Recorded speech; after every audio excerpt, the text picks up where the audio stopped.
Regional Rotary Foundation Coordinator for Zone 26, and I'm past District Governor of District 5320.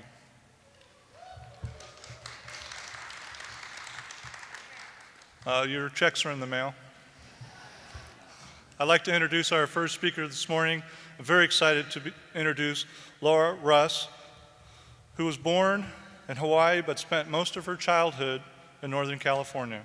A graduate of Vassar College, Laura spent a number of years working on domestic and anti-poverty and public health programs, including a Congressional Hunger Fellow. She returned to California for graduate school, earning her PhD in urban planning from UCLA with a focus on building democratic institutions and delivering public services. By empowering women and marginalized groups, Laura was a faculty member of the Global Studies program at the University of Illinois' Urbana campaign from 2010 to 2013. Her favorite part of the job was teaching and advising her students. Inspired by a diplomat that was a resident on campus, Laura joined the Foreign Services in 2013 as an economic officer. She has served in Mumbai, India, London, and is now in Washington, D.C. in the Office of Arabian Peninsula Affairs. Please welcome to the stage Laura Ross.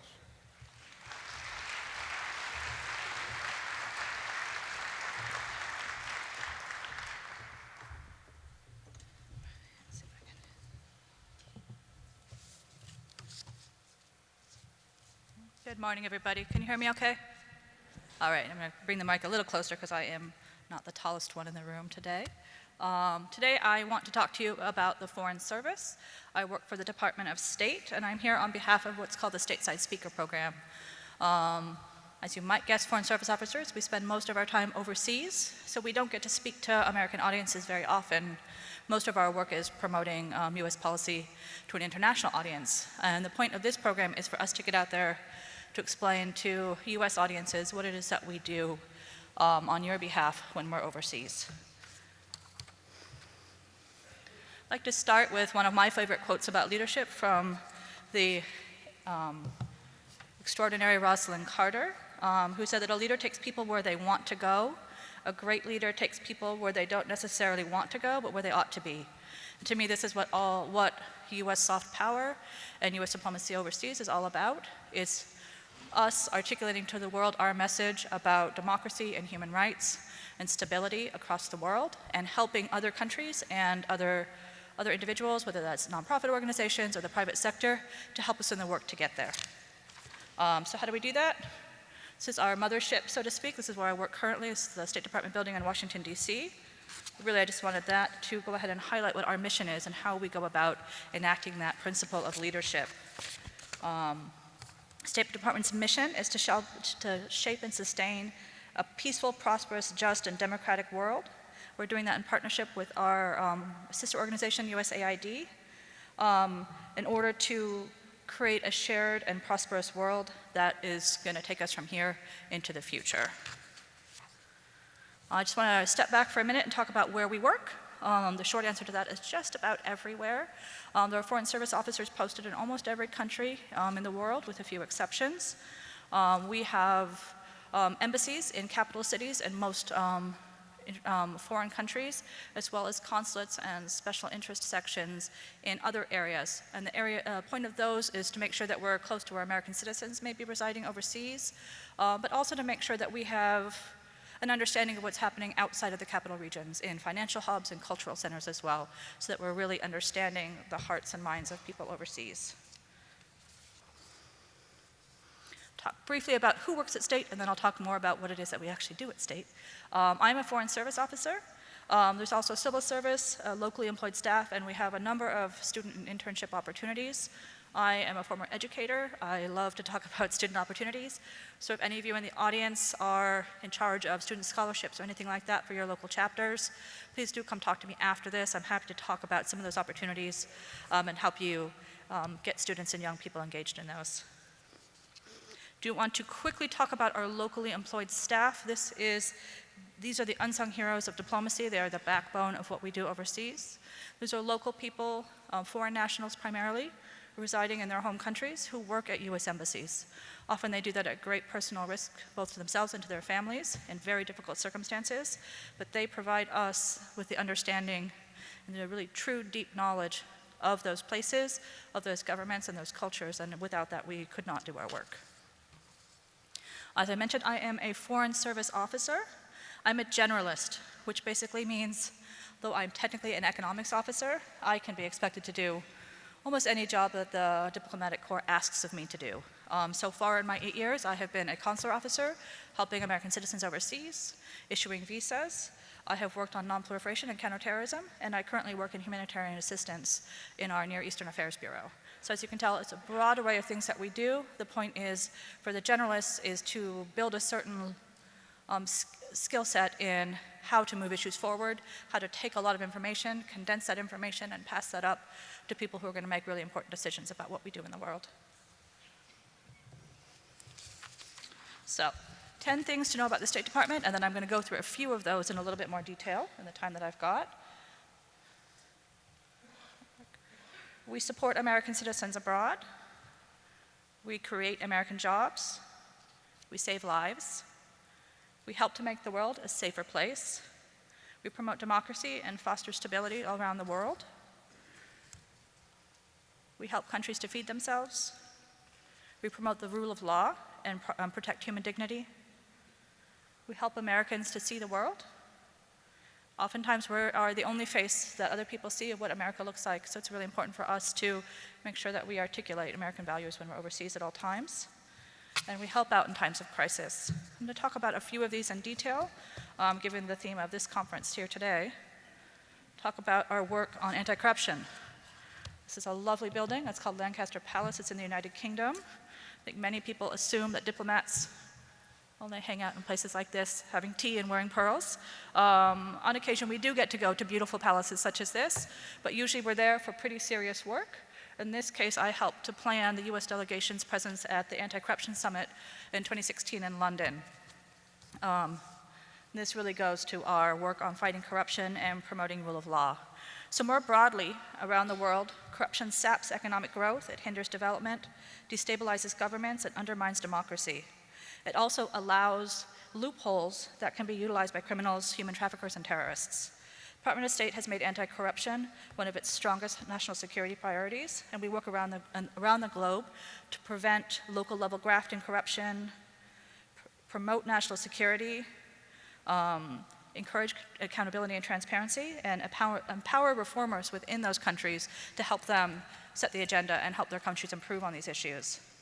By prioritizing anti-corruption, the department seeks to make it even harder for criminality and terrorists to take root and spread, to promote governments that is stable and accountable, and to level the playing field for U.S. businesses to compete in the region, because obviously we want to make sure that every transaction and economic system as well as social system is allowing for that sort of transparency and fairness.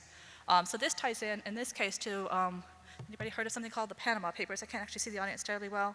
The Panama Papers are something that brought some folks now to light for the public exactly how these loopholes work overseas that allow money to go from country to country to country, oftentimes through shell companies, in ways that by the end of it, you don't know where the money started. 2016, this came to light through a number of media articles about what was called the Panama Papers. And this was basically highlighting a shell corporation in Panama, but also the broader problem of how these loopholes had been created and how a number of actors were using those, including, legitimate corporate interests, but also human traffickers, drug traffickers, and terrorists. So at this point in time, this was then Prime Minister David Cameron called a head of states and foreign dignitaries conference in London, where folks basically worked over the course of a week, mostly at my level, hashing out what that sort of agreement could look like, how world governments to come together to make agreements about our banking systems such that we could tighten some of these loopholes. And this is something that I worked on. Secretary Kerry at that time came and attended that event. So we do get to go to wonderful places, but we also make sure that we're doing important work while we're there. I want to talk about human rights. This is something that I'm sure has come up quite a bit at your conference here today. And I'll come back to this in a little bit. This is just an image talking about the human rights reports that we provide to Congress every year. I also want to talk about why human rights matters from the State Department perspective. Protection of fundamental human rights was a foundation stone in the establishment of our country for over 200 years. Since then, it's been a central goal of U.S. foreign policy, as has the promotion of respect for human rights, as embodied in the Universal Declaration of Human Rights from the UN. Supporting democracy promotes fundamental American values like religious freedom and labor rights, also helps create a more secure, stable, and prosperous global arena. In addition, democracy is the one national interest that helps to secure all others. Democratically governed nations are more likely to secure the peace, promote development, uphold American citizens' rights, and workers' rights more broadly. And one thing that we are mandated to do every year by Congress is what's called the Human Rights Report. So this is something that, as a Foreign Service officer, when I'm working overseas, something that our embassies are working on very hard throughout the year. It's a document that speaks with labor leaders, it works with NGOs and with government to create a picture of accountability and human rights in those countries. And then we actually rank countries, and this is a public list that goes to Congress. And if countries don't make it to a certain threshold on that list, we can potentially withhold our aid to those countries. This just demonstrates one way in which the State Department really is able to leverage our values and our, as a country in our overseas work. We also have something called the Global Magnitsky Act, which was passed relatively recently in 2018, that allows us to actually put sanctions on people who are gross human rights violators. This is another tool we can use in work with our foreign partners to ensure that human rights are respected worldwide. And I'm running out of time, so I'm going to talk about this last one quickly because it's near and dear to my heart, which is our work on refugee and humanitarian assistance. I currently work in the Office of the Arabian Peninsula, and about 90% of my day is actually working on the Yemen humanitarian assistance portfolio. There's a picture of Yemen up there. It's that little red bit up there. And there's some pictures. This is from our USAID work in country. US, more broadly, is the single largest provider of humanitarian assistance worldwide. Specifically in Yemen, we have provided $2.2 billion since 2015, since the conflict broke out. Excuse me. And that helps to feed and clothe close to 80% of the population at this point. 24 million people are in need in Yemen right now, and the US government is doing everything we can to assist in that. Okay. I can't leave without talking a little bit about what we do overseas. I've seen too many Americans in trouble, and I want to always make sure that people know what we can do for you overseas. Would highly encourage you all, when you're traveling, to enroll in the STEP program. That's at travel.state.gov. What that does is it puts you in our system that you're going to be in a certain place at a certain time. We don't access that information on a regular basis, but in case of crisis or disaster, we can pull that information and find out where you are and make sure that you're safe. So for example, when I was in India, there was an enormous earthquake up in Nepal.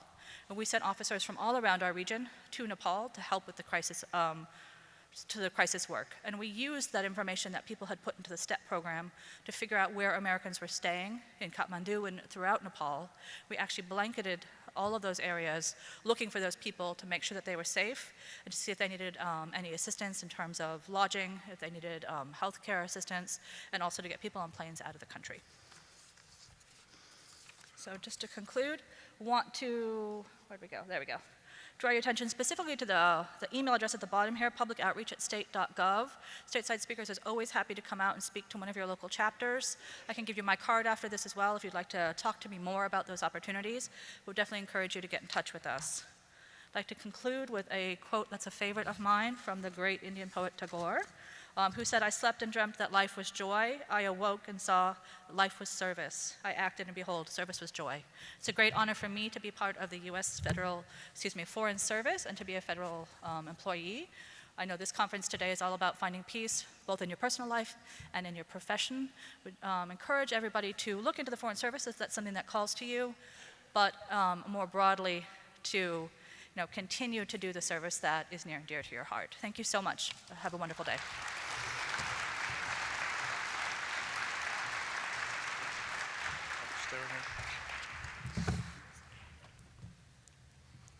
Laura, thank you so much for what you do, and thank you for being here to give your presentation. And just as a small memento, we appreciate you, and we wish you all the best. Thank you so much. Thank you.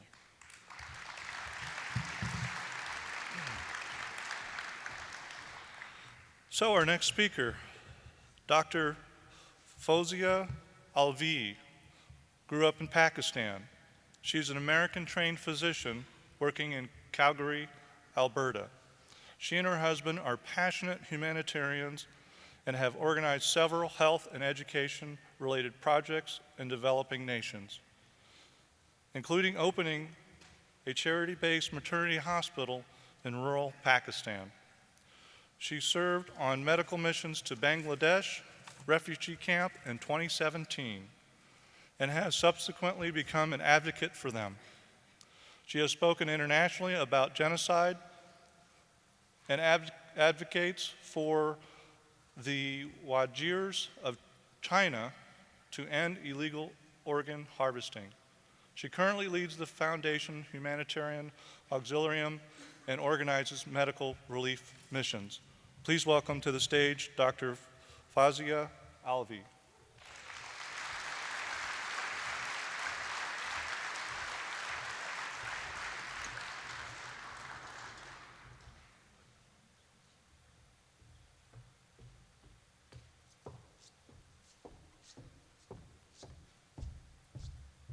Good morning, everyone. It's a real honor for me to speak to all of you.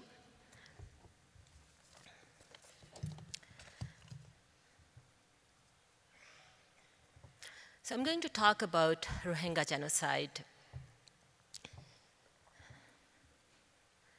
A little bit about my,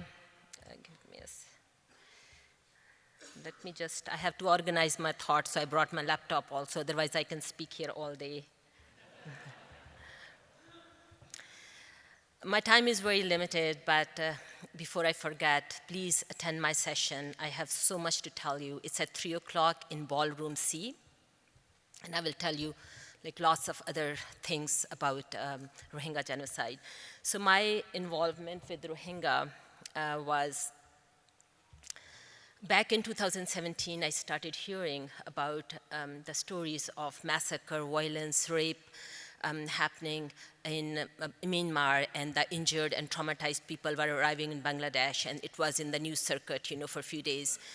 I'm a family physician, so I thought that, I can go and help those people, because growing up in a poor country, Pakistan, I have seen lots of trauma, lots of misery due to lack of proper health infrastructure.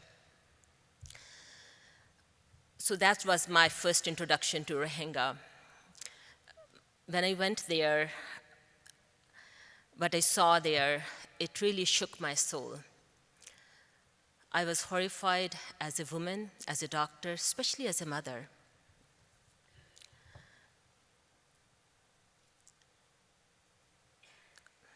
A little bit about I was told that I cannot go back on the slide, so just I want to tell you a little bit about the crisis of the Rohingya people who don't know about this genocide. So Rohingya is an ethnic minority living in Myanmar. And as Nelson Mandela said, that hatred must be taught. So it was taught for generations in Myanmar. In the past, the ethnic minority Rohingya, they were considered as a second-class citizens, and it escalated to a point that they were not considered as a human beings. They were denied secondary education, they were denied access to the emergency, they were denied as their own crops. And it escalated to a point that they were not considered as human beings. So the massive crackdown started back in 2017 when the villages were razed. Rape happened at industrial scale. Babies were thrown in the bonfire. And the UN, what UN called back in 2018 as all the hallmark of genocide. And this is still ongoing because few of the Rohingya are still back in IDP camps in Myanmar, and they are being starved to death.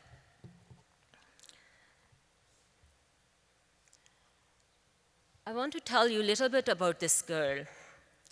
First time when I went there, and back in 2017, we were talking to a woman in the tent, and she was telling us her story. We were so absorbed in that story because it was too much for us to handle. And I noticed this girl sitting on the back in the dark, crying. When I looked at her, she was the same age as my daughter, Iman. and my heart sank, and I could not speak up. So I don't know the name of this girl, but to this day, she's still with me. I can still feel her pain, her tears, that, her eyes were telling me the stories of injustice.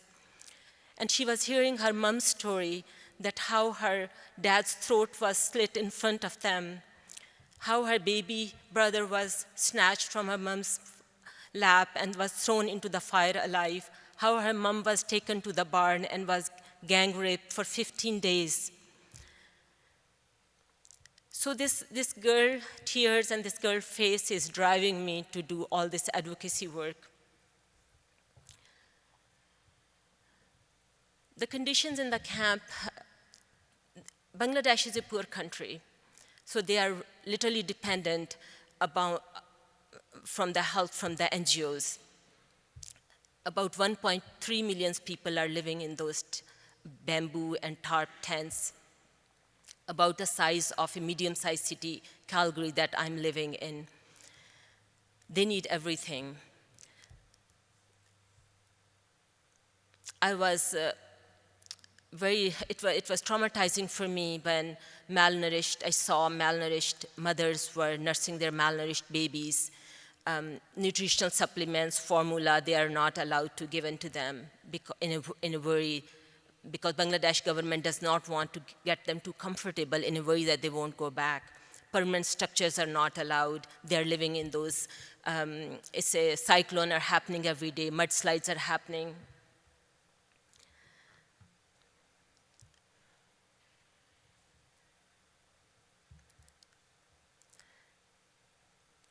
So just a little bit conditions in the camps. Every time when I go there, I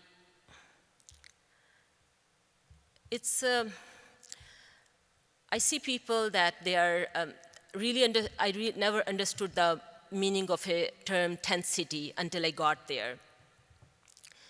When we see people there, they need everything, their clothing, food, medical care. In the medical school, I was taught about the side effects of different medication and all those, the pathophysiology of the diseases. But the people that I saw there, it was difficult to treat them because they were suffering in so many different ways. So I tried doing what I could. Right now, what we are doing, I decided in my first trip that coming here as a medical mission, it will help them only for a few days. I won't be able to give them their life back. So I decided to raise my voice. And also, me and my friends in Calgary, we started sponsoring a medical clinic. We are hiring local Bengali doctors for the last 2 years, and we are buying medications and helping those. Ultimately, all these efforts are just a small effort actually to keep them alive.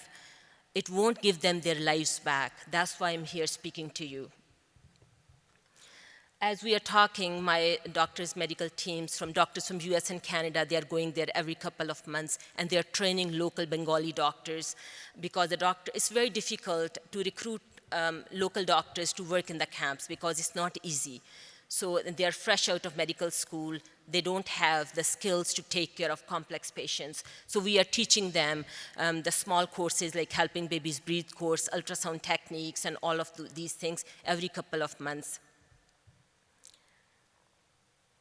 So I want to tell you the story of this girl, Samida, that I met in 2018, and I just met her recently also. The military killed 3 of my family members. I lost my father-in-law, my husband, and my husband's younger brother.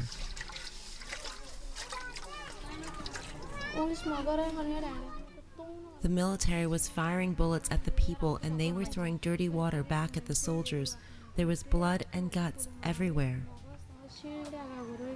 The military dragged all of the women in a room. That's when they took my husband and my baby. They did what they wanted with us. They raped us. We were locked in the room so we couldn't escape. They killed everyone else in the village, and then they left.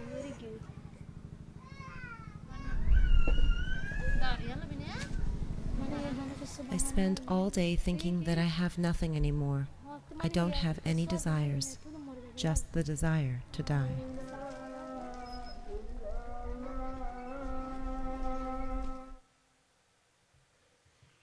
So Samida told me when the military army came to her village, she was grabbing her husband's arm because she knew that if he would be taken, he would be killed.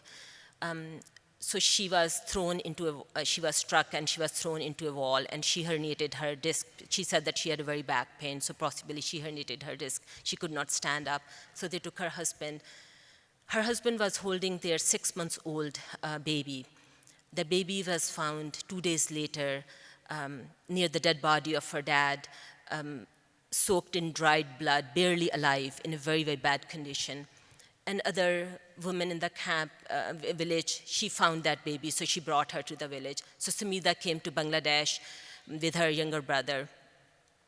After getting to Bangladesh, she found out that she's pregnant. I forgot to mention that when they took her husband, Sumida was taken to a barn with the other women of the village, and she was gang raped. So when she got to Bangladesh, she found out that she's pregnant. She does not know if the father is her husband or one of the many soldiers who raped her. Sumida's story, unfortunately, is very, very typical of the other women's stories in the camps. I met dozens of women in there, saw lots of them who were gang raped directly under the Myanmar's government command. Women were raped in front of their small children, sometimes beside the dead bodies of their children. Back in 2018, about 9 months after that massive crackdown happened, there was about 70,000 pregnant women as a result of rape. And it's a stigma to them to get raped, to get pregnant with a rape. So they were trying to abort themselves, sometimes with the needle sticks, unsterilized needle sticks and bamboo sticks, and they were getting nasty infections.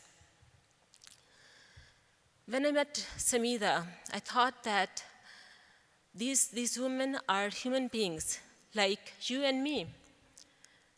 They have the same organs, they have the same heart that can feel the pain of justice and that can feel the trauma. I really don't have any words to describe how disgusting the crime of the scale is.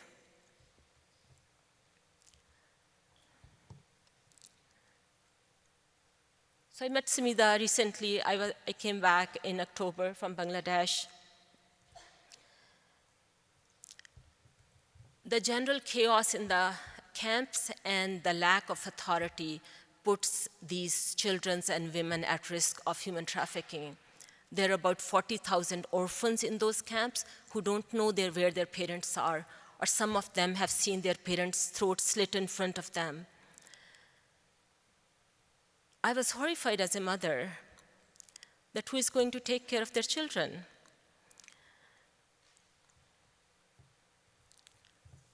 And there's lots of reports, lots of documentaries. BBC has put down very good documentaries back in 2018 that how these women and children are taken out of these camps and they are used in sex industry, not inside Bangladesh. They are taken to India and Nepal.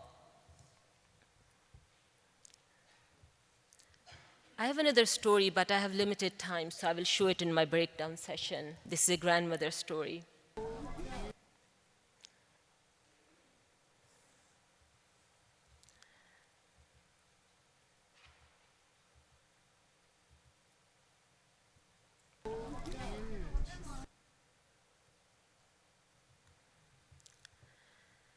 We often say, where's the next Einstein? Well, what if the next Einstein is a girl in West Africa who is not allowed to get education? Or a Rohingya child, this baby in Myanmar or Bangladesh camps now, who is struggling here to survive, forget about the education. This baby was found by a woman in the village besides the dead bodies of her parents. So that woman's whole family, her husband and her daughter, were killed. So she is raising this baby in the camps right now. I saw lots of bright teens, lots of children who want to get education, but as per government restrictions of Bangladesh, NGOs are not allowed to open any schools, are not allowed to give them any formal education. So ultimately, there's a loss of human potential there.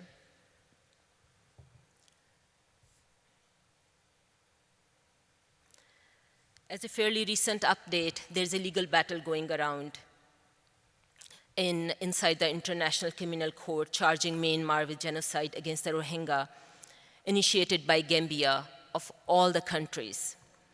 Myanmar leadership has said that the case is very misleading, and if the violence against the Rohingya happened, it would be dealt in their own criminal justice system. So basically letting the bank robbers to be in charge of the investigation.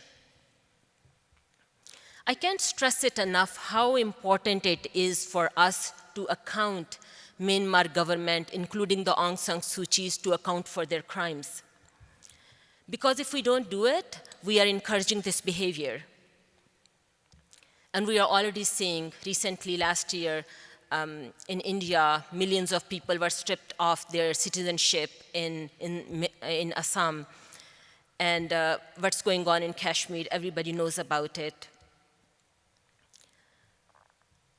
I want to take a couple of minutes about China. In 2018, in fall, I did a talk in Toronto, and when I came out from the hall, there was a Chinese couple waiting for me. And they said that, Dr. Alvi, you are doing so much about the Rohingya, what about us? I had no clue by that time that what's going on with China. So I told them that, whatever is going on, I'm a busy doctor, I have a busy practice, and I have young children, I just can't involve with China. But I was curious, so I started investigating, started talking to them with the Uyghurs in China, in Toronto, and I started reading, and what's going on? It's a biggest humanitarian crisis in the world right now going on.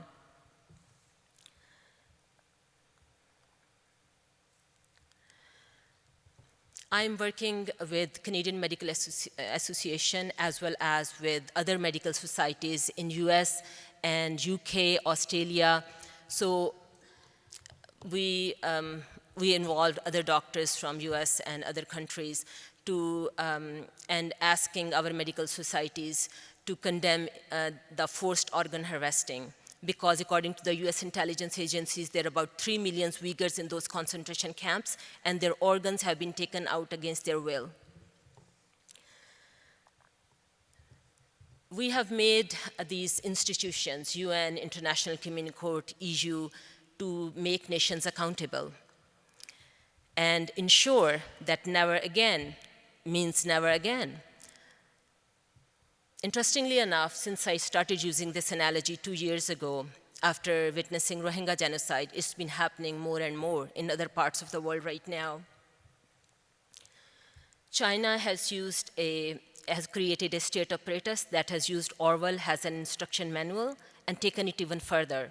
A total surveillance state that used facial recognition and social credit score to keep its population in line. As I said, there are 3 million people in those concentration camps. And you all must heard that poem that first they came out for Jew, and I did not speak up because I was not a Jew. Then they came up for unionist and socialist, and I did not speak up until they come for you. So in China, first they came for Falun Gong's practitioner, then it happens to Tibetans, and now with Uyghurs. And with every indication, they will come for every religious minority in China with the demands that Christians should rewrite their Bible and redecorate their churches to honor the Communist Party.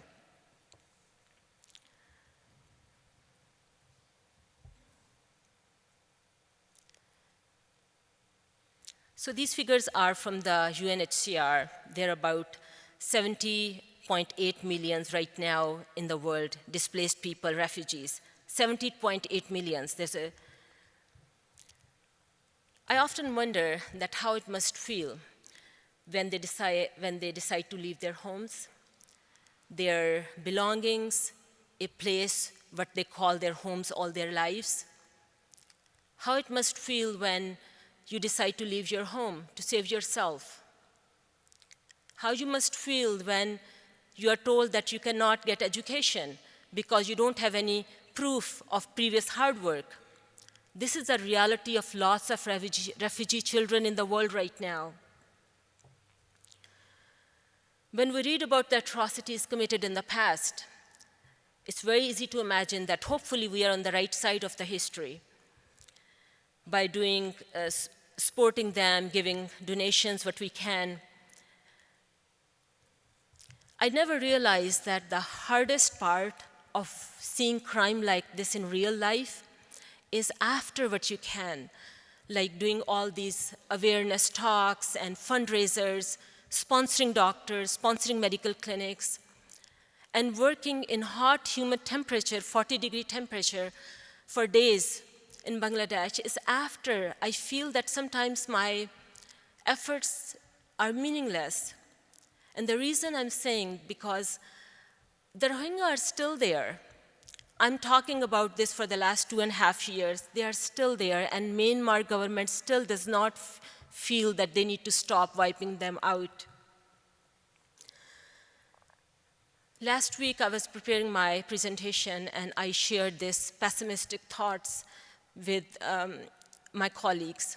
I write a blog in the Doctors Forum. We have about 70,000 female physicians from US and Canada. And I shared my thoughts with them that, it seems that I'm not doing anything. I'm just helping to delay their demise. So one friend, and I will read exactly her words, what she said. She wrote back to me a beautiful message. She said that I know exactly what you mean. It takes a tremendous amount of blood, sweat, and tears to make even a slightly possible change. And it feels like with one swoop of evil, it all goes to hell. It is so frustrating and difficult to make a difference, to keep advocating and doing what you can, but I can tell you that every effort makes a difference. Every post is read by someone. Every dollar raised in good faith has a chance of changing someone's life. Every conversation teaches someone and brings about awareness. If nothing else, at least the victims know someone cares and they are not forgotten. End quote. So you need to do what you can and live with your actions afterwards. By going to the Bangladesh and serve them and now doing this advocacy is just a small effort on my part, but it just shows solidarity that I'm standing with the oppressed and I'm standing with the poor. So all the people who are here share about Rohingya genocide to reach out to your government representative in your country and tell them that we need to do some things. Just declaring genocide is not enough. If you can't do anything, just talk to a friend, talk to your family members about it. Best case scenario that you will have play is big role in mitigating genocide. Worst case, that you have fulfilled a commitment to your fellow human beings. As physicians, we are guided by the principle that each and every life matters. Each and every life is precious, even the ones far away from homes. Thank you.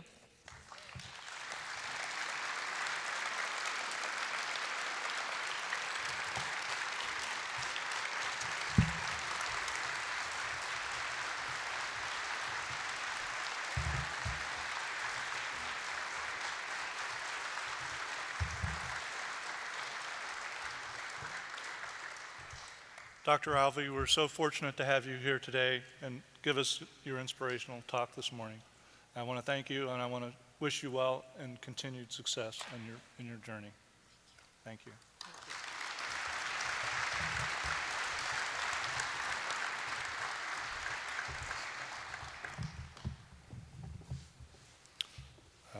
That was pretty special, wasn't it? All right.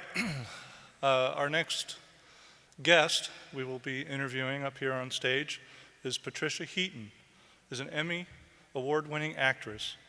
She currently stars in a highly praised CBS comedy, Carol's Second Act. She is perhaps best known for her role as Deborah Barone in the very famous Everybody Loves Raymond series, for which she won 2 Emmy awards and was nominated 7 times. She co-founded Four Boys Films, a successful production company which she runs with her husband. A committed philanthropist, Heaton is the founding member of the World Vision Celebrity Ambassadors Network. She has traveled to Rwanda, Zimbabwe, and Syria with a humanitarian organization which focuses on conducting relief, development, and advocacy activities in its work with children, families, and communities in nearly 100 countries. Please welcome to the stage Patricia Heaton.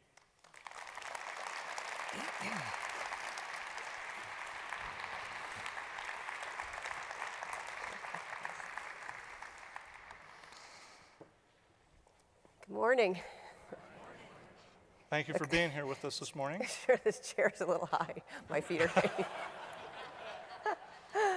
That's okay. I just want to say, first of all, thank you for inviting me to come.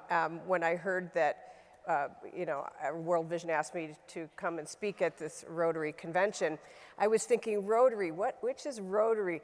Are those the guys with the little red fezzes that ride the little clown cars around at parades? I'm like, no, that's the Shriners. So I had to look up what you all do, and I have to say, I'm just so impressed with the commitment here and the amount of your personal finances and your personal time that you put into solving the kind of problems we're looking at, which can seem overwhelming, but every little bit of effort really makes a huge difference, even though the problems seem overwhelming. And I've been to many of these places, and I see what's happening. And it's because of people like you and the folks I've met at World Vision that things are getting much, much better. So, and we just have to keep fighting. Great. So Patty, as an actress, a mother, and a wife, how did you get involved in humanitarian global issues? Well, I'm a Catholic, and my father was a sports writer for the Cleveland Plain Dealer for 50 years. Do we have anybody from Cleveland here? Nobody? Okay. Oh! Yay! 5 kids, putting us all in Catholic school. He was always very nervous about money. But every month when he was doing the bills at the dining room table, he always wrote out checks to charity. And he never said anything about it, but I always saw it. And you know, your example of how you live your life to your kids and to your neighbors speaks the loudest. And so that's always stayed with me, that even though he was very nervous about money, he made sure to give because there were always people that had less. And so that's just kind of stayed with me. And I tried to do whatever I could growing up. And even when I was struggling as an actress, I didn't actually start making my living as an actor until in my early 30s, so it took a long time for me. But I tried to do whatever I could. And when I moved to LA, I didn't really know anybody, didn't have an agent or a manager or anything, but I joined a church, and they were doing a trip to an orphanage in Mexico, so I went on that trip. And that was my first international kind of aid trip. And I'm still friends with the man that runs the orphanage in Tecate, and we still support him. And so it kind of started from there.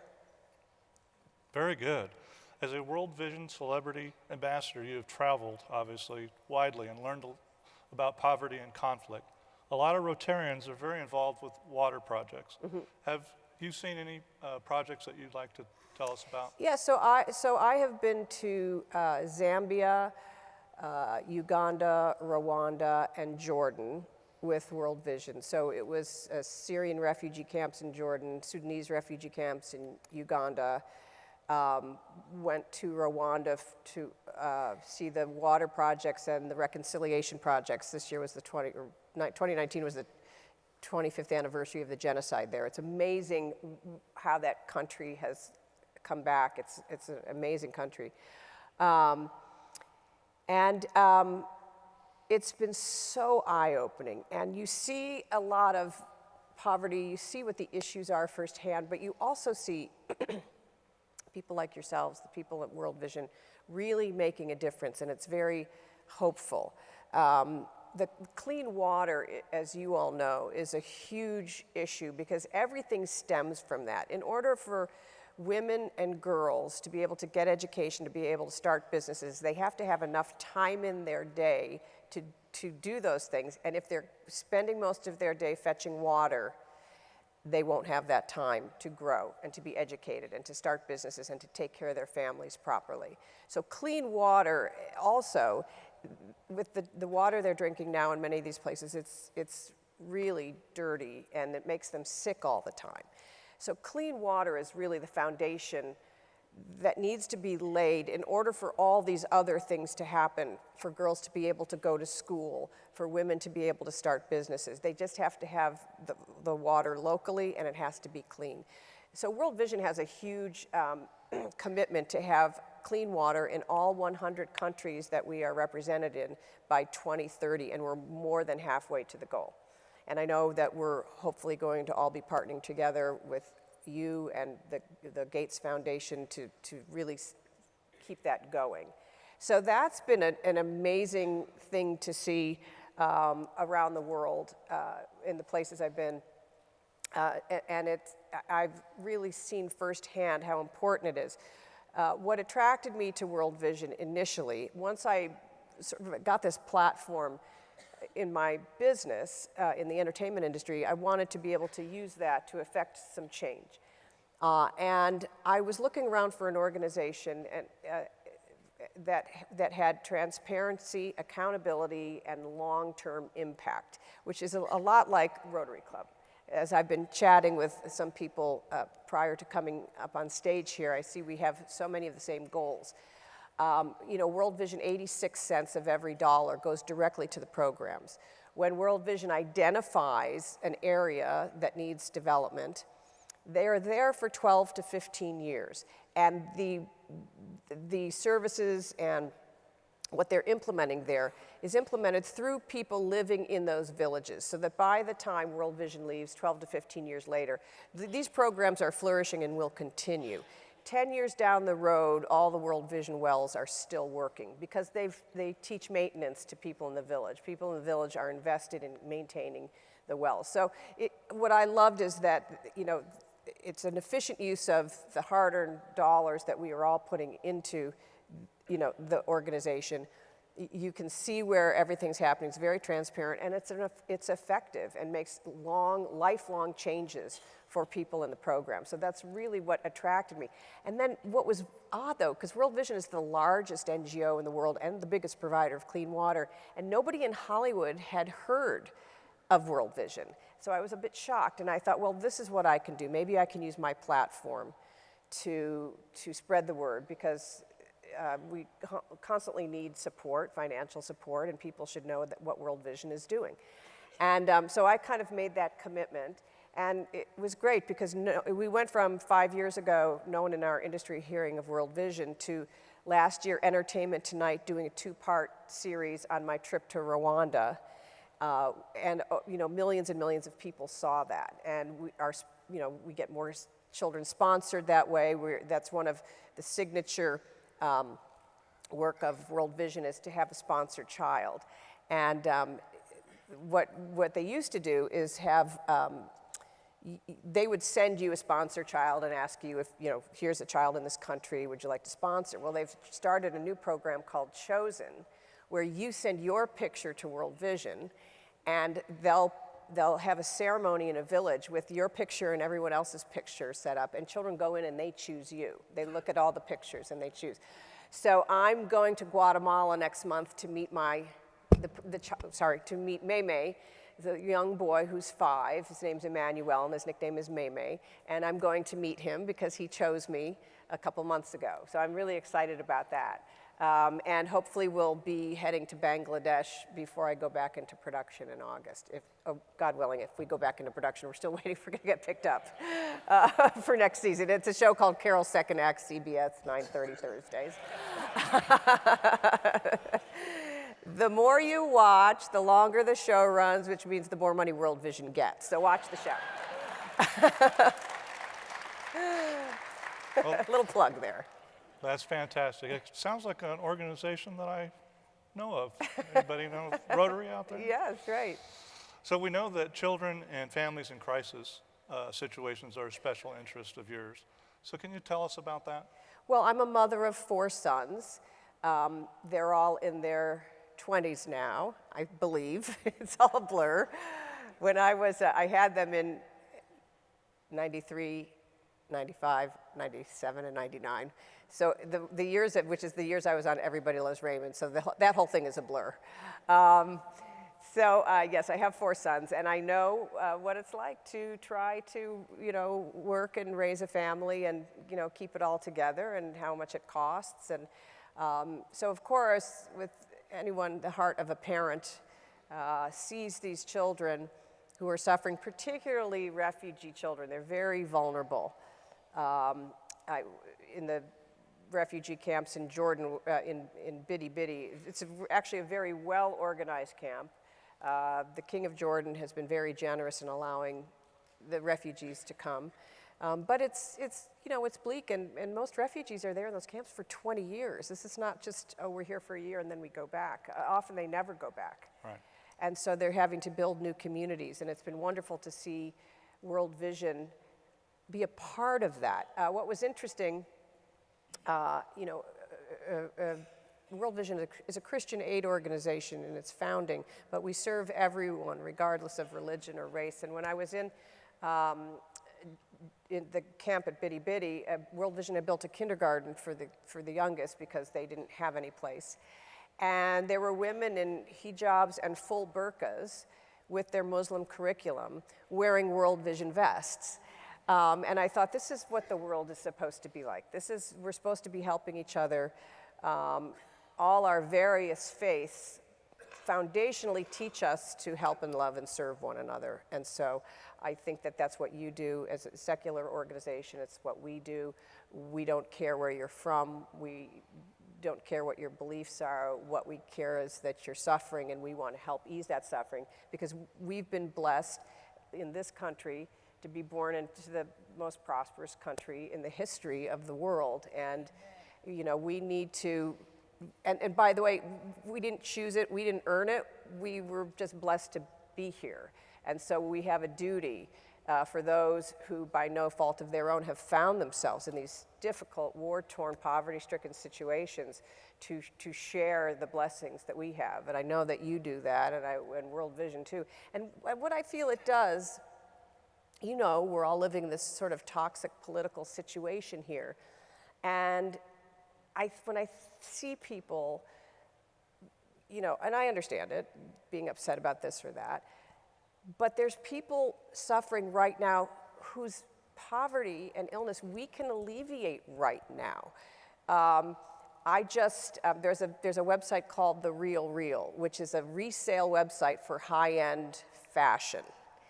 And I just sent them about 70 pieces of designer wear that I no longer wear to sell, because the last time I did it, I raised enough money, $9,000, to build a well. So the money goes to World Vision.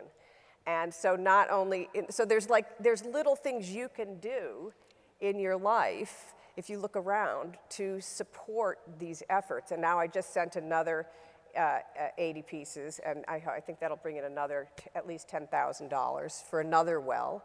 And so I've found that working with World Vision, and I'm sure you feel the same way with Rotary, administrations come and go, how you feel about it, but people today need your help, and you can save a life, whether it's sponsoring a child or funding a well, women and girls' education. So I've found that it gives me such hope to see people like you being here, spending your weekend, learning about what's going on in the rest of the world and wanting to do something about it, and you are doing something about it, and you're saving lives in a really great, organized, pragmatic way. And it's what I love about Rotary, and it's what I love about, love about World Vision. Very good. Are there any membership chairs out there?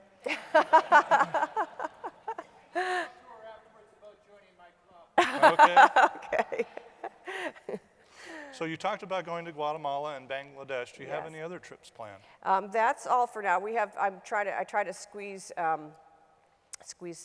trips in between filming.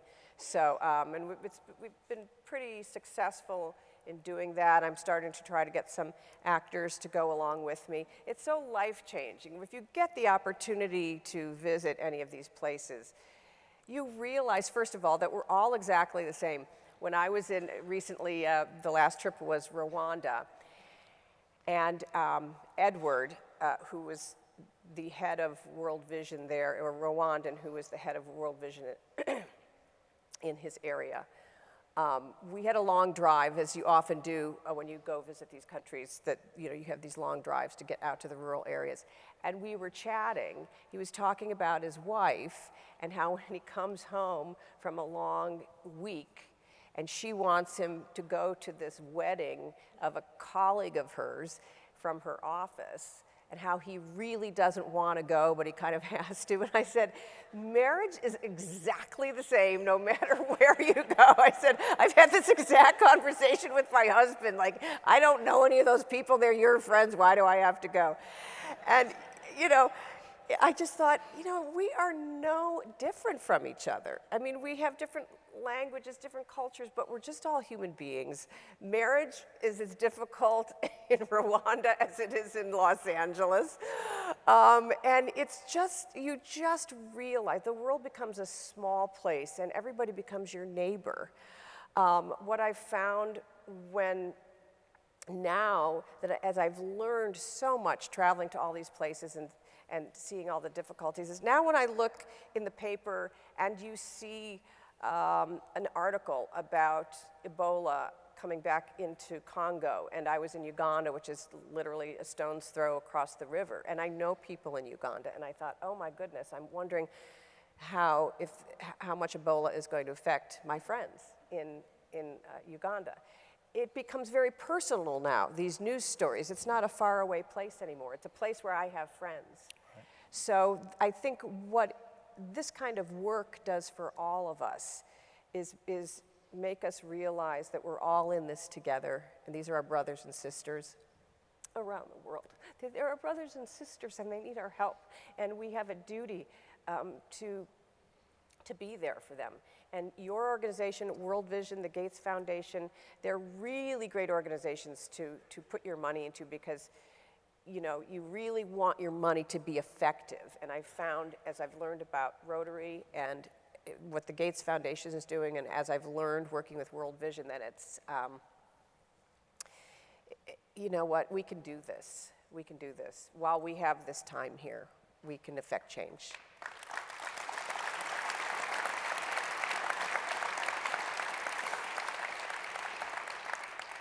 We were chatting a little bit earlier, and you talked about taking your sons on some of these trips overseas. Can you tell us a little bit about how that affected them? Well, prior to World Vision, my pediatrician did at least 3 trips a year, 3 medical trips, and he often took his patients' parents with him. So I took, when my oldest was 15, we went to Sierra Leone, and he was, very affected. The hotel we were staying at had barbed wire across the top, and you could see bullet holes in the wall around it. And, it was an eye-opener for him. And when my youngest went to Zambia, this is about 6 years ago, he got to meet his sponsored child, Aiden. And Aiden showed my son Dan around his house, which, is just a mud hut with a thatched roof, and showed his bedroom, which doesn't have a lot of light in it because it's so hot there, so they keep the rooms dark. And he had a mattress that was just sort of stuffed with grass and straw. And it was a real eye-opener for my boys to see that and understand the privilege that they've grown up in, but also then to make those connections and to see the work that World Vision is doing. It's wonderful to see so many other people. You run into people from Rotary, from other NGOs, and it's really exciting. When I was in Sierra Leone prior to World Vision, we were in a very rural hotel where we were all meeting up before we left the country.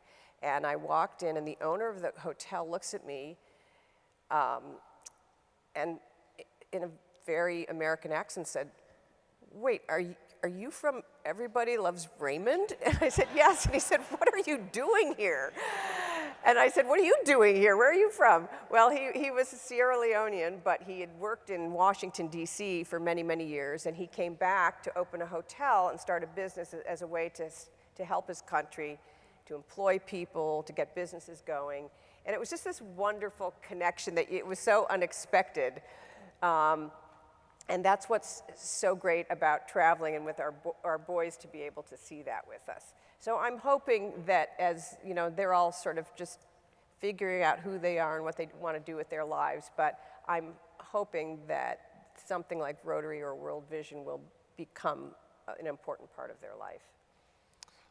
As a celebrity ambassador, can you talk about World Vision's Strong Women, Strong World efforts? Yes, well, as you've heard your speakers say, you know, it's particularly difficult for women, and especially mothers in these dire situations.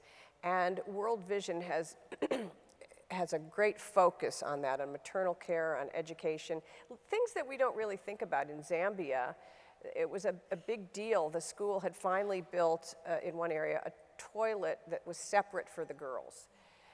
Because when they would get their periods, they wouldn't be able to go to school because there was no private place for them to change their hygiene. So it's things like that it just doesn't occur to us because everything is here for us. So I think what World Vision does, and getting women educated and empowering them so that their husbands see them as partners, because there's sort of traditions and cultural things where women have not been able to participate, or they have to do all that kind of heavy lifting. And it's wonderful to see, to be able to work within cultures, so you're not threatening the culture, but you're opening people's eyes to see how working together and that everyone is elevated and valued the same way is actually prosperous and healthy for your family. So it's not a thing, not that men are terrible, but let's look at how, you know, women can be an equal partner in the family and how that's healthy for the entire family. And World Vision does wonderful work. There's a wonderful golfer, Betsy King, LPGA champion, who has an organization called Golf for Africa, and she does many wonderful golfing tournaments. They're a lot of fun, and she's raised over $5 million for projects in Africa and takes a lot of these women with her to see the projects, the clean water projects. And clean water really affects women more than anybody else because they're the ones that have to carry the water, they're the ones doing the cooking, they're doing a lot of hard work, and the clean water, having it available to them makes a huge difference. So, you know, and Betsy works with World Vision and in doing these tournaments and raising money. So it's a wonderful place if you're interested in women's issues in particular. World Vision has a lot of great programs. Well, very good. Well, thank you, Patty, for coming Yes. by and talking with us. And we definitely wish you all the best and continuation of your show. Well, yes, let's And all the hope work, that we'll because- know in May if it's coming back. Because if you get to come back to that, then Yes. World Vision will get some more water wells going. That's right, and I just want to thank you all for having me here, and thank you again for the work you're doing and for the hope you're bringing to people all over the world, so thanks.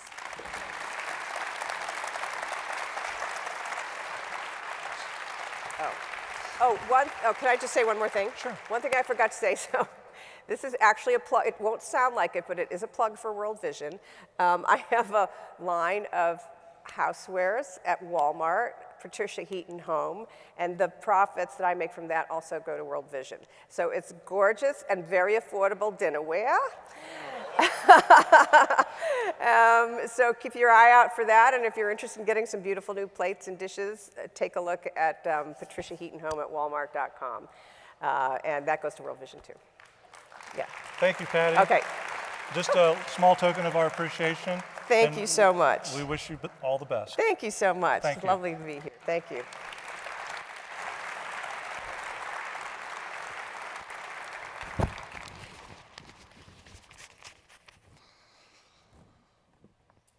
Fantastic. Wasn't that fun? It was fun for me. Everybody Loved Raymond was one of my favorite shows. All right, our next speaker is Kim Helsinki from Hope Foundation. Was founded in 2018 by the Helsinki family to honor the life of their son Tyler, who died by suicide on January 16th of 2018. Tyler was a Division I quarterback at Washington State University, and his death was a shock to those around him, including his teammates, family, and friends, as he showed no signs of depression or mental illness. The Foundation's mission is to educate, advocate, and remove the stigma associated with mental health while funding programs and provide student athletes the necessary tools to support their mental wellness. So please welcome to the stage Kim Helsinki. Clickers on the...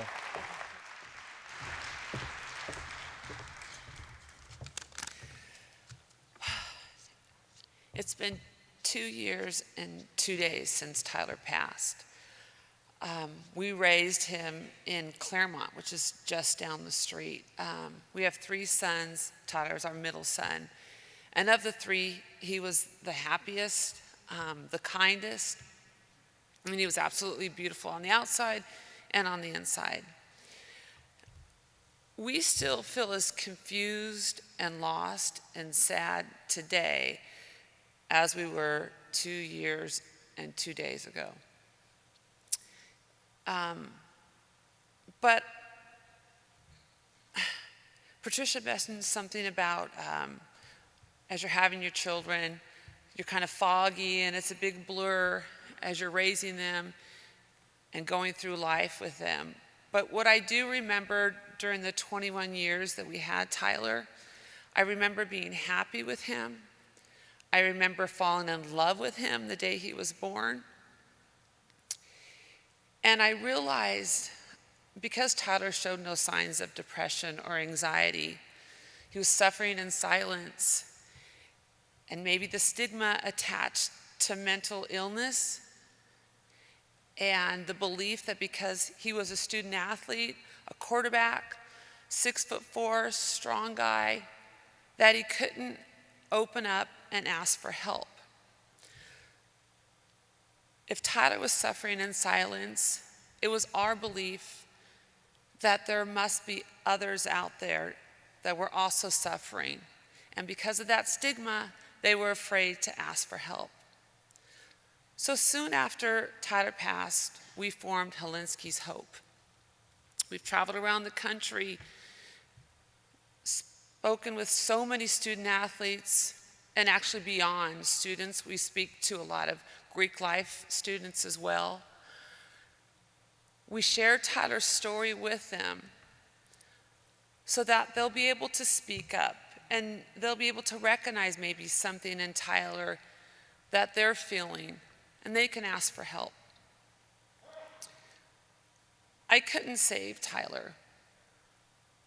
If he would have just said, "Mom, I don't feel right," we would have done everything for him. But he wasn't able to do that. So it is our mission to try to help the other Tylers out there so that they won't struggle in silence. They won't end their lives. Our mission is threefold. And Tyler's number was 3 at Washington State. It's to raise awareness, to eradicate the stigma that's attached to mental illness, and to fund programs that support our student and their mental health. We've teamed up with some great mental health educators. I'm an attorney. My husband is in technology. I know nothing really about mental health, but I've learned so much in these past 2 years. Suicide rates are on the rise. It's an epidemic. And we've partnered with some great groups. We've partnered with the NCAA, and we brought a mental health professional with us here today who's going to be in the breakout session. His name is Ross Abo, and he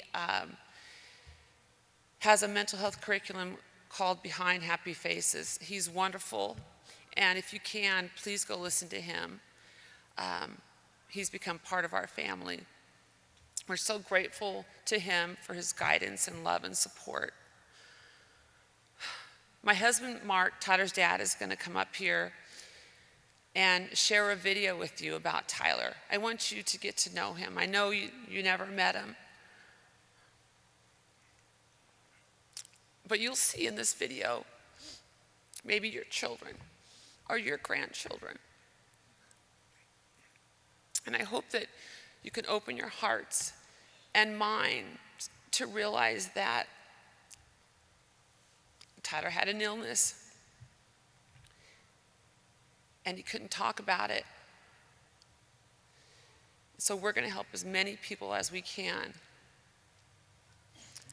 open up, realize that it's okay to not feel okay, and ask for help. Thank you so much for inviting us here.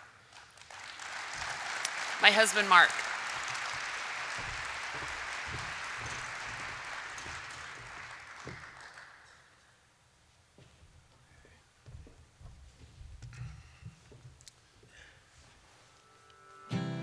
His was a light that burned from within and shone out into the world in beams of joy that lit up everything around him.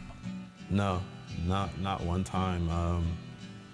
Have I ever seen him down, ever? He really was this bright light in a room, and it almost as if the weight of the world was never on his shoulders. He always stood tall. He always had a smile on his face. Breezy, bright smiles. His smile is beautiful.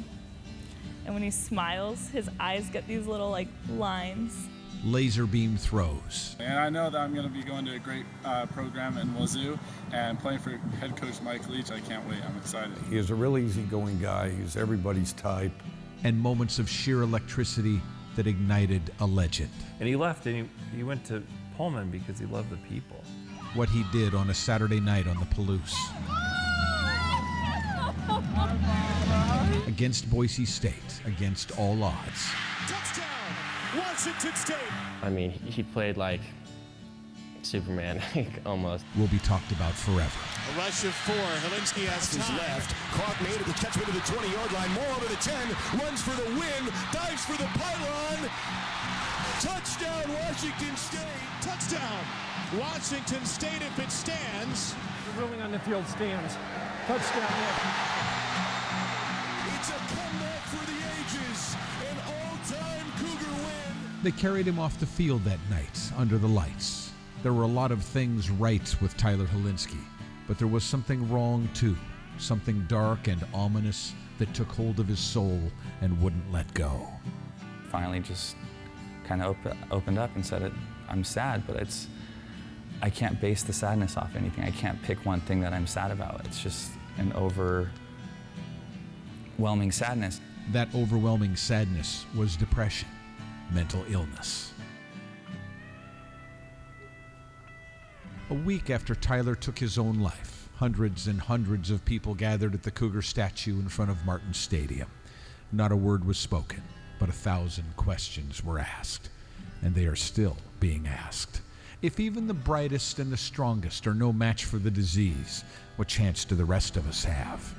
If you have a sprained ankle, you go see the trainer.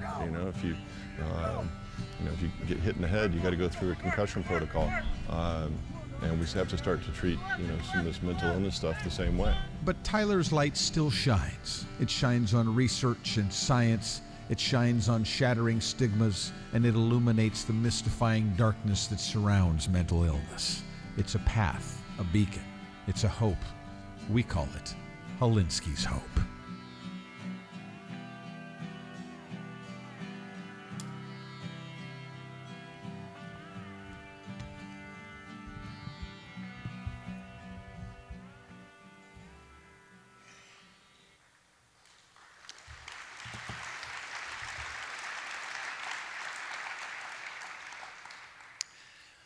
Thank you. I'm aware we have just a few minutes, and I was struck by the other speakers. Often when Kim and I go out and do this and talk about Tyler, you know, the point of telling you about our son, it's one story about one individual, but this disease affects our society, but many of our young people, and we have some statistics we would share with you, but I was struck because I've seen some of those videos, you know, suffering in the world. And what we often do is come out and talk about mental illness in a very open and transparent way through our story about our son. And it's to attack the stigma. And you know, there's a couple pictures of them. Some of them, or most of them, are in uniform, and I'm not sure about that anymore, but his beautiful face on the slide before. I don't know what the picture of mental health or mental wellness or mental illness, and Ross will sort out those words, means to you. But it was never this face, right? It was never, it certainly shouldn't be. And one of the reasons for that, and maybe the difficulty in sort of recalling what mental illness means or sort of looks like to you, is that this issue has been pushed down for too long. In the last 10 years, we've seen nothing but a straight upward trend in suicide for the student population between 18 and 25. The point of telling you a little bit about Tyler is not that he's special. He's very special to us. He was an amazing kid and played here locally for those that are from this area. But in a lot of ways, he was exactly like everybody else. And so it makes it so much more difficult to identify when people are really good at hiding this disease, to identify those that need the most help. And so you see him running around on the football field and with his friends and his teammates and high-fiving everybody and hugging his mom. You don't think to stop and say, you know, how are you doing? We'll spare you the long story, but we talk to our kids all the time. He's the middle of three. We talked a lot about sports, a lot about girls, a lot about work, a lot about school. But I'm being honest that I don't recall ever having a conversation about your mental health. So I think that's really important. And the reason we do this, and as difficult as it is, and not to exclude anybody else, but our focus has been on student athletes. But it occurred to me as we were driving in this morning, I don't think there's a less peaceful image than a young person taking his or her own life.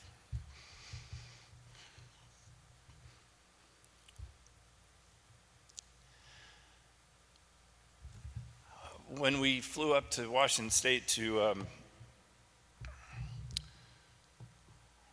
clean out Tyler's locker and his apartment, the medical team there in the corner said, you know, most of the time these guys, these young people, don't really want to die. They simply want to be out of the pain that they're in.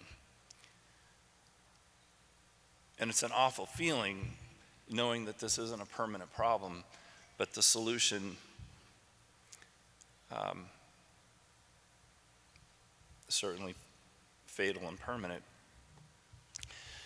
And part of the reason, and this is not from experience, this is simply from the information we've been able to gather, is it's very difficult for these young people to talk about this stuff. We text everybody, we email everybody, we Snapchat this and that, but having a real conversation with each other can be more difficult. And so we go from school to school and from conference to conference talking about Tyler in the hopes that the people we reach will do those same things. And it's as simple as, you know, at the end of this conference, calling 3 people, telling them you love them, asking how they're doing, following up if they're not doing well.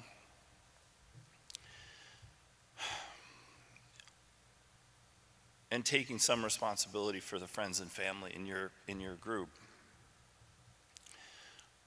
We heard a lot of people say, well, Tyler never asked for help, and we're not sure what to make of that. He left a very short note. We haven't revealed what that is. It meant really nothing. But I will tell you this last piece before I go here. Those kids, all of us, I guess, live on these phones, right? We couldn't find his after he passed. We found his laptop and his iPad and all his football crap. Excuse me.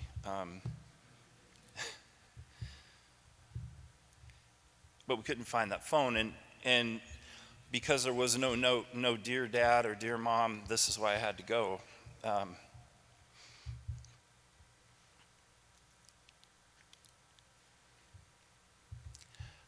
I guess we were hopeful that we'd find some information on that phone for us, but also to share with everybody else as we believe Tyler deteriorated into this unfortunate end. And really what was the most heartbreaking was we couldn't open the phone. Like, this is a 21-year-old kid who 1, 2, 3, 4, 5, 6, that's his code. Right, or all 1s or all 3s. But it had been changed. And so with a great deal of effort,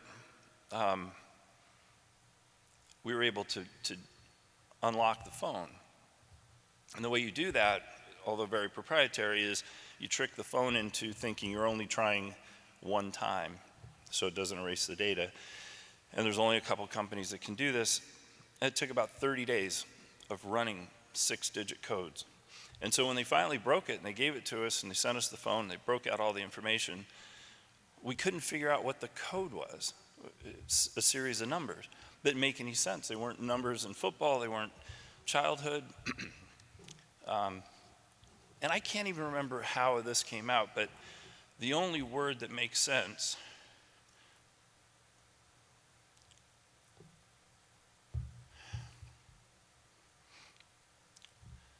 to unlock his phone was sorry.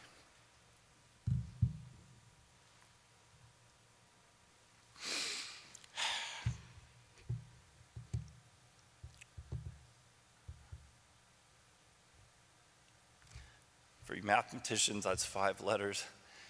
He either added another Y or his number from high school, which was 9. Why do I tell you that?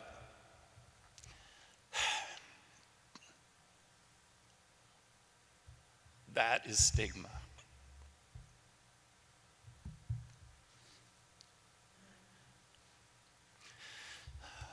That was the only communication about his illness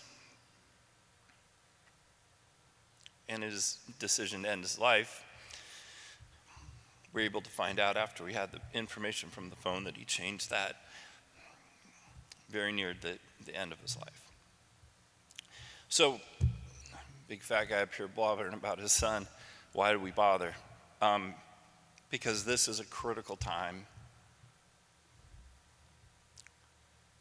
for us to try to take the stigma for our student athletes down to 0. And we're going to continue to do it.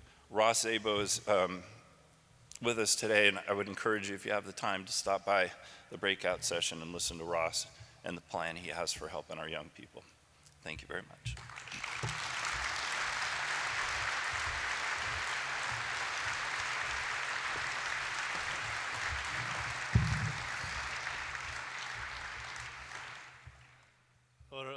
wonderful story that you're trying to help everybody understand the mental health issue. Thank you. Appreciate it. Thank you very much.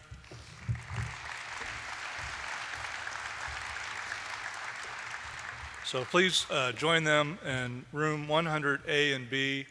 They have a mental health provider that'll be there to help talk about these issues. Okay, breakout sessions begin at 10:05. General session 5 begins at 12:40.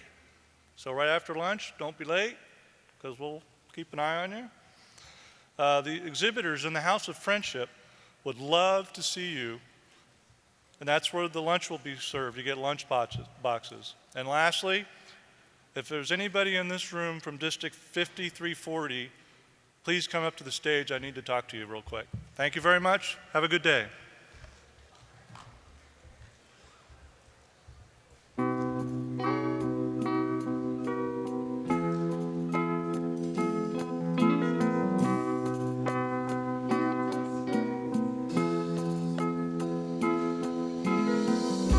Imagine there's no heaven. It's easy if you try. No heaven.